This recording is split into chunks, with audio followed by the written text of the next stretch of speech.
अब्बा ऐद की यार कणक नहीं बीजनी। अब्बा ऐद की यार कणक नहीं बीजनी, बीबियां बीजनियां ने। कणक दी लोड़ कोई नहीं ते पूरी बीबी नहीं उगानी, बस ढिड तो थल्ले दी फसल होवे ते इन्हां नूं वंड दईए।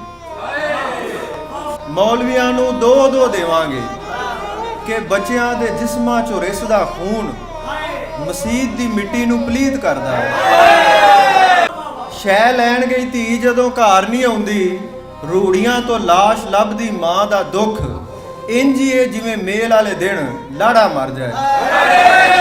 गैरत च कतल होण वाली मुटियार जदों मरे ते बुलबुलां दे वैन नहीं सुने जांदे।